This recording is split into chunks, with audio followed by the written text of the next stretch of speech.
క్రీస్తునాథుని యందు మిక్కిలి ప్రియ సహోదరి సహోదరులారా, ముందుగా మీ అందరికీ లూర్దు మాత గుణదల మాత మహోత్సవాల పండుగ శుభాకాంక్షలు. ప్రపంచవ్యాప్తంగా కోట్ల మంది భక్తుల ఇష్టమైన అమ్మ, స్వస్థతలకు నిలయం లూర్దు మాత. 1858వ సంవత్సరంలో ఫ్రాన్స్ దేశంలోని ఒక చిన్న గ్రామంలో మొదలైన ఈ అద్భుతం నేడు ప్రపంచమంతా, ముఖ్యంగా విజయవాడ గుణదల వరకు ఎలా విస్తరించింది, లూర్దు మాత మనకు ఇచ్చిన సందేశం ఏమిటి అని ఈ వీడియోలో ధ్యానిద్దాం. ముందుగా లూకా సువార్త 1వ అధ్యాయము 39 నుండి 41 వచనాలను ఆలకిద్దాం. ఆ దినములలో మరియమ్మ యూదా సీమలో పర్వత ప్రాంతమున గల ఒక పట్టణమునకు త్వరితముగా ప్రయాణమైపోయెను. ఆమె జకరియా ఇంటిలో ప్రవేశించి ఎలిషబేతమ్మకు వందన వచనములు పలికెను. ఆ శుభవచనమును ఎలిషబేతమ్మ చెవిన పడగనే ఆమె గర్భమందలి శిశువు గంతులు వేసెను. ఆమె పవిత్రాత్మచే పరిపూర్ణురాలాయెను. ప్రియ సహోదరి సహోదరులారా, ఆనాడు ఎలిషబేతమ్మ ఇంటికి వెళ్ళిన మరియమ్మ నేడు లూర్దు మాత దర్శనాల ద్వారా మన ఇళ్లకు, మన హృదయాలలోనికి విచ్చేస్తూ ఉన్నారు. మరియ తల్లికి గల అనేక పరిశుద్ధ నామములలో లూర్దు మాత అనేది ఎంతో విశిష్టమైనది. ప్రతి సంవత్సరము కూడా ఫిబ్రవరి 11వ తేదీన విశ్వవ్యాప్తముగా తల్లి శ్రీసభ లూర్దు మాత మహోత్సవాన్ని అత్యంత భక్తి శ్రద్ధలతో కొనియాడుతూ ఉంటుంది. ఆధ్యాత్మిక చరిత్రలో మరియ తల్లి అద్భుత దర్శనాలు ఎన్నో ఉన్నాయి. ప్రతి దర్శనము వెనుక ఒక పరమార్థం ఉంది. ఆ పరమార్థం ఏమిటంటే, ప్రతి ఒక్కరూ హృదయ పరివర్తన చెంది క్రీస్తు మార్గములో నడవాలి. మరియ తల్లి దర్శనం ఇచ్చిన ప్రతి ప్రదేశం నేడు ఒక పుణ్యక్షేత్రముగా విరాజిల్లుతూ ఉన్నది. కులమతాలకు అతీతముగా అశేష భక్తజనం ఈ పుణ్యక్షేత్రాలను సందర్శించి తమ కోరికలను విన్నవించుకుంటూ ఉన్నారు. మరియ తల్లి పుణ్యక్షేత్రాలను సందర్శిస్తున్న ఎందరో స్వస్థతలు, మేలులు పొంది క్రీస్తు మార్గములో నడుస్తూ ఉన్నారు. మరియ తల్లి ప్రేమకు సాక్షులుగా నిలుస్తున్నారు. లూర్దు నగరము వంటి పుణ్యక్షేత్రాలను సందర్శించే ఎందరో భక్తులు శారీరక, ఆధ్యాత్మిక స్వస్థతలను పొందుతూ దేవుని కృపకు సజీవ సాక్షులుగా నిలుస్తున్నారు. మరియ తల్లి చూపే ప్రేమ, వాత్సల్యం మనల్ని ఎల్లప్పుడూ క్రీస్తు వైపుకు నడిపిస్తూ ఉంటాయి. ఆ మరియ తల్లి బాటలో నడుస్తూ మనము కూడా ఆ దివ్య ప్రేమకు సాక్షులుగా జీవించటానికి ప్రయత్నం చేద్దాం. ఇక ప్రియ సహోదరి సహోదరులారా, ఈ పండుగ చరిత్రను మనము ధ్యానించినట్లయితే 1858వ సంవత్సరంలో మరియ తల్లి బెర్నదెత్తా సౌబిరన్ అనే 14 ఏళ్ల బాలికకు ఫిబ్రవరి 11, 1858వ సంవత్సరం నుండి అదే సంవత్సరం జూలై 16 వరకు మరియ తల్లి 18 సార్లు దర్శనమిచ్చారు. మరియ తల్లి ఆ దర్శనాలలో లోకానికి ప్రధానంగా 2 విషయాలను తెలియజేశారు. ఒకటి ప్రార్థన మరియు పశ్చాత్తాపం. ప్రతి ఒక్కరూ కూడా హృదయ పరివర్తన చెందాలని, పాపాలకు పశ్చాత్తాపము పొందుకొని క్రీస్తు మార్గములో నడవాలని కోరారు. రెండవది ఆలయ నిర్మాణం. ఆ పవిత్ర స్థలములో ఒక దేవాలయాన్ని నిర్మించాలని మరియ తల్లి ఆదేశించారు. బెర్నదెత్తా తన నిష్కల్మషమైన మనస్సుతో అమ్మా మీరు ఎవరు అని ప్రశ్నించినప్పుడు మరియ తల్లి, నేను జన్మపాపము లేక ఉద్భవించిన రాజ్ఞిని, అమలోద్భవి మాతను అని తన గురించి వెల్లడించడం జరిగింది. ఈ విధంగా మరియ తల్లి ఆదేశానుసారముగా అక్కడ నిర్మించబడిన దేవాలయం నేడు ప్రపంచ ప్రసిద్ధ పుణ్యక్షేత్రముగా విరాజిల్లుతోంది. ఈ పుణ్యక్షేత్రాన్ని దర్శించి అక్కడ ప్రవహించే పవిత్ర జలములో స్నానమాచరించిన ఎందరో భక్తులు అసాధ్యమైన వ్యాధుల నుండి స్వస్థత పొందుతూ ఉన్నారు. నిత్యము వేలాది మంది భక్తులతో, కొవ్వొత్తుల ప్రదర్శనలతో ఈ ప్రదేశం ఆధ్యాత్మిక కాంతితో నిండి ఉంటుంది. ప్రియ సహోదరి సహోదరులారా, మరియ తల్లి ప్రతి దర్శనం మనల్ని ప్రభువు వైపుకు నడిపించుట కొరకే. శ్రీసభ చరిత్రలో మరియ తల్లి దర్శనాలు ఎన్నో నమోదయ్యాయి. ఈ దర్శనాలన్నింటి వెనుక ఉన్న ప్రధాన ఉద్దేశం ఒక్కటే: యావత్ ప్రపంచము పశ్చాత్తాపము పొంది క్రీస్తు మార్గములో నడవాలి. మరియ తల్లి దర్శనమిచ్చిన ప్రతి చోట జపమాల యొక్క ప్రాముఖ్యతను గురించి తెలియజేసి అందరూ తమ పాపములకు ప్రాయశ్చిత్తము చేసుకొని ఆ క్రీస్తు మార్గములో నడవాలని ప్రేమతో ఆజ్ఞాపించారు. ప్రియ సహోదరి సహోదరులారా, లూర్దు మాత పుణ్యక్షేత్రం కేవలము ప్రార్థనకే కాదు, అద్భుత స్వస్థతలకు నిలయం. అందుకే ఫిబ్రవరి 11ను పునీత 2వ జాన్ పాల్ పోపు గారు 1992వ సంవత్సరంలో రోగుల ప్రపంచ దినోత్సవముగా ప్రకటించారు.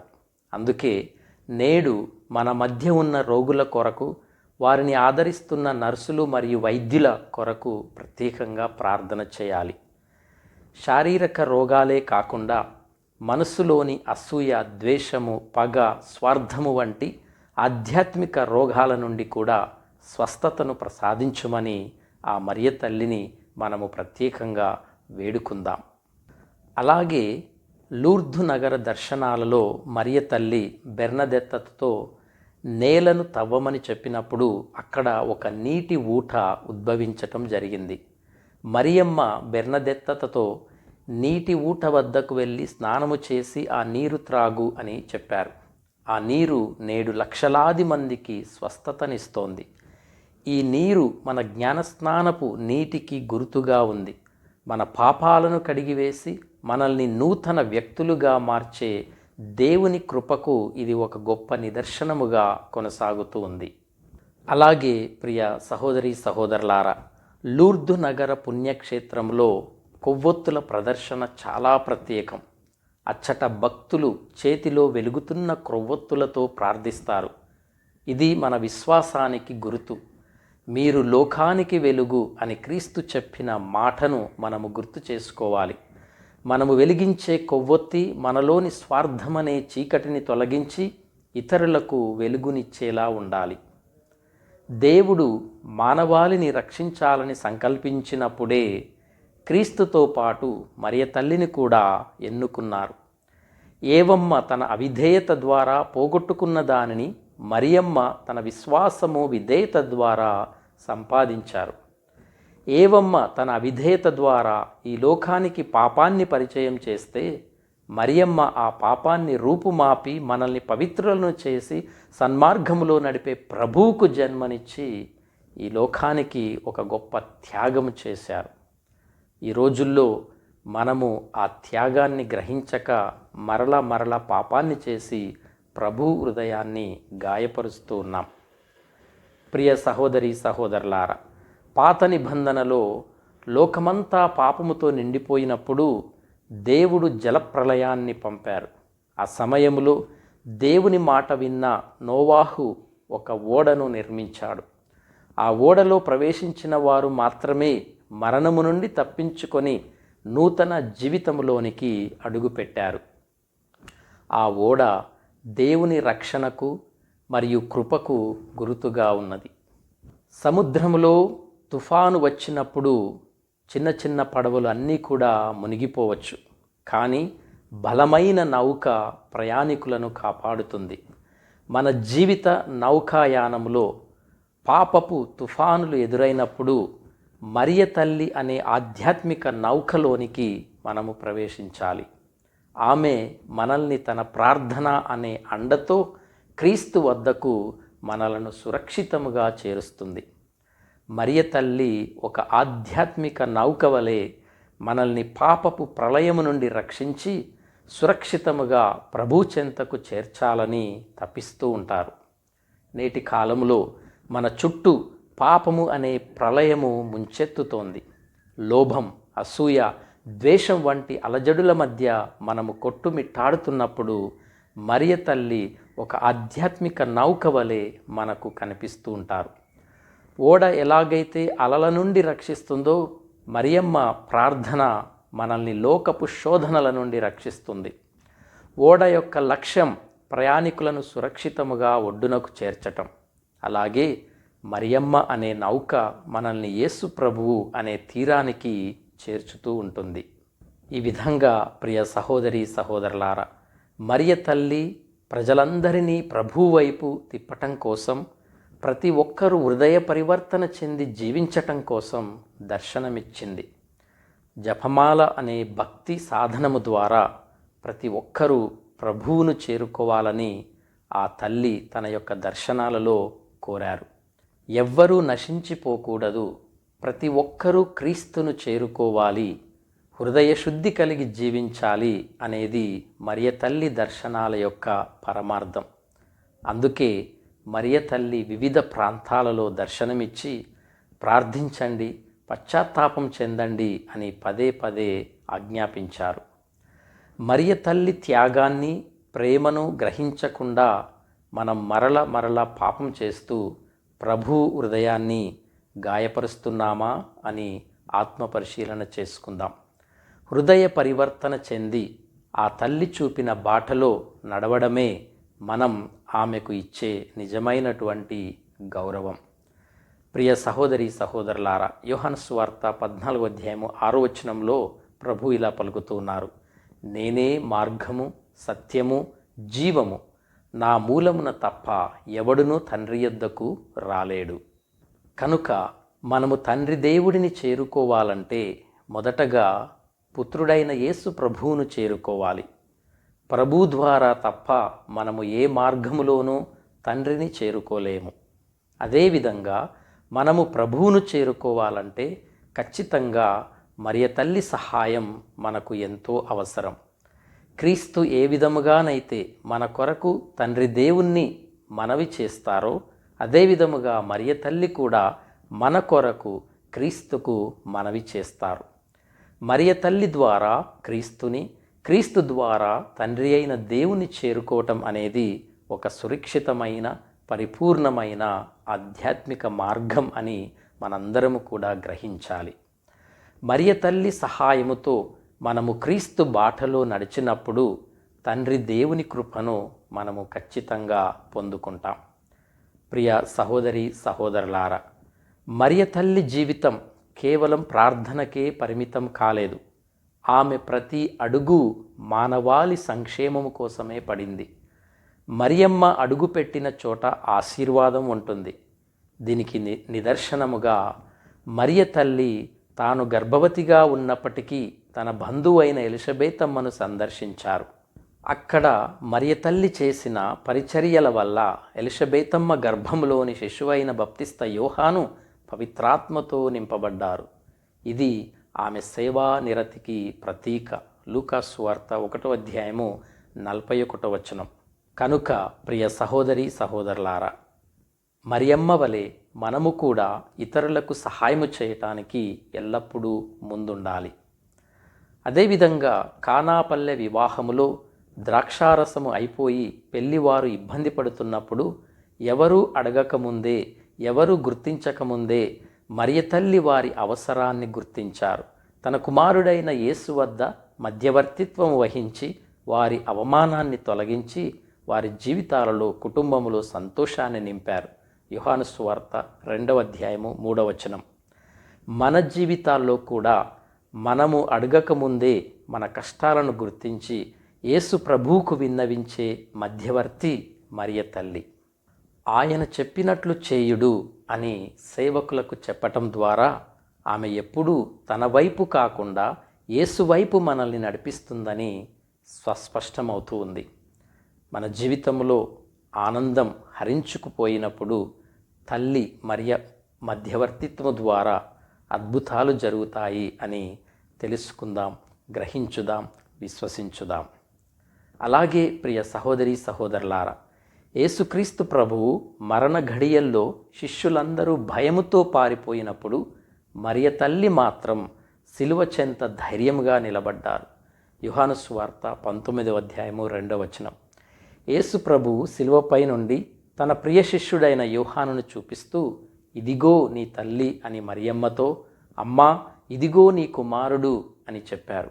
ఆ క్షణము నుండి మరియ తల్లి కేవలం యేసుకే కాకుండా సమస్త మానవాళికి శ్రీ సభకు తల్లిగా మారారు. మన కష్టకాలంలో మనల్ని ఓదార్చే తల్లి ఆమె సిలువ చెంత నిలబడ్డారు.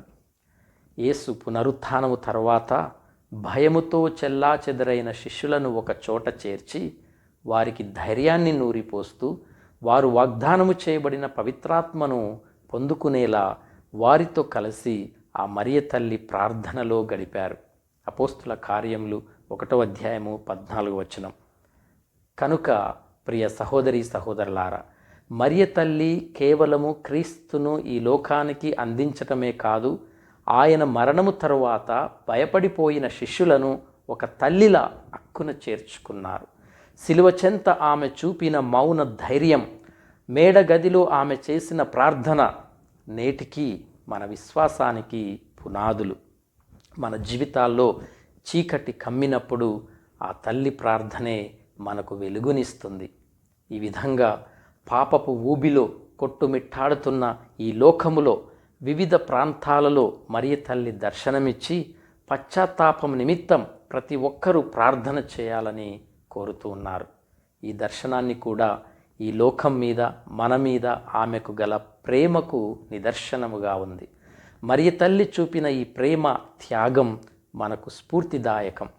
ఆమె మధ్యవర్తిత్వం ద్వారా మనము కూడా క్రీస్తుకు చేరువవుదాం. మరి ప్రియ సహోదరి సహోదరులారా, ఇంత గొప్ప అర్థవంతమైన లూర్దు మాత, గుణదల మాత మహోత్సవములను కొనియాడుతూ ఉన్నటువంటి మనం ఈ మహోత్సవాలను మనం ఏ విధముగా జరుపుకుంటూ ఉన్నాము, నిజానికి ఏ విధముగా జరుపుకోవాలి అనే అంశముపై శ్రీసభ మనకు స్పష్టమైన మార్గదర్శకాలను ఇస్తోంది. శ్రీసభలో ఏదైనా పునీతుల పండుగ లేదా మరియ తల్లి పండుగ జరుపుకునే ముందు 9 రోజుల పాటు నవదిన ప్రార్థనలు చేయటం ఆనవాయితీ. ఈ 9 రోజులు మనల్ని మనము ఆధ్యాత్మికంగా సిద్ధం చేసుకొని, హృదయాలను పరిశుద్ధము చేసుకొని పండుగ మహోత్సవంలోనికి ప్రవేశిస్తూ ఉంటాం. నవదిన ప్రార్థనలో పాల్గొని దృఢ విశ్వాసముతో జపమాల ప్రార్థనలను చేసి, పాప సంకీర్తనము చేసి, నిండు పూజలో పాల్గొంటే తప్పకుండా దేవుడు తన ఆశీర్వాదాలను మనకు కృమ్మరిస్తారు. కాబట్టి ప్రియ విశ్వాసులారా, మరియ తల్లి వలె మనము కూడా దేవుని పట్ల పరిపూర్ణ విశ్వాసంతో జీవిద్దాం. ఆ తల్లి కోరుతున్నట్లు మంచి ప్రార్థనా జీవితాన్ని జీవిద్దాం. పశ్చాత్తాప జీవితాన్ని జీవించుదాం. మారు మనస్సు కలిగినటువంటి జీవితాన్ని జీవించుదాం. కాబట్టి మరియ తల్లి పండుగను ఒక ఆచారంలా కాకుండా ఆధ్యాత్మిక పరివర్తనగా జరుపుకోవటానికి ప్రయత్నం చేద్దాం. మన శ్రీసభ విశ్వాసాన్ని నలుగురికి వ్యక్తపరచుదాం. కేవలం బాహ్యపరమైన అలంకరణలు, వేడుకలు మాత్రమే కాకుండా ఆ మరియ తల్లిపై అచంచలమైన నమ్మకముతో ప్రార్థన చేద్దాం. కుటుంబముగా మరియు సంఘముగా జపమాలను జపించి ఆ మరియ తల్లిని గౌరవించుదాం. మన పాపాలను ఒప్పుకొని పశ్చాత్తాపముతో హృదయశుద్ధి చేసుకుందాం. నిండు మనసుతో దివ్య పూజా బలిలో పాల్గొని ప్రభు శరీర రక్తాలను స్వీకరించుదాం. మరియ తల్లి మధ్యస్థ ప్రార్థనలను వేడుకొని ఆ ప్రభు మార్గంలో నడుద్దాం. ప్రియ సహోదరి సహోదరులారా, లూర్దు మాతను మనము గుణదల మరియమాత మహోత్సవముగా ప్రతి సంవత్సరము ఫిబ్రవరి 9, 10, 11 తేదీలలో విజయవాడలోని గుణదలలో ఘనముగా కొనియాడుతూ ఉన్నాం.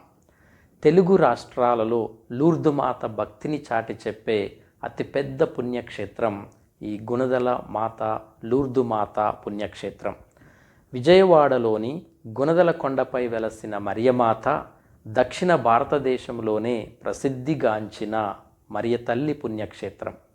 లూర్దు నగరంలో జరిగిన అద్భుతాలను స్మరిస్తూ ఇక్కడ కూడా అదే భక్తితో వేడుకలు జరుగుతూ ఉంటాయి. గుణదల మాత స్వస్థతకు మారుపేరు. లూర్దు మాత వ్యాధిగ్రస్తులకు మంచి ఆరోగ్యమాతగా ప్రకటించబడింది.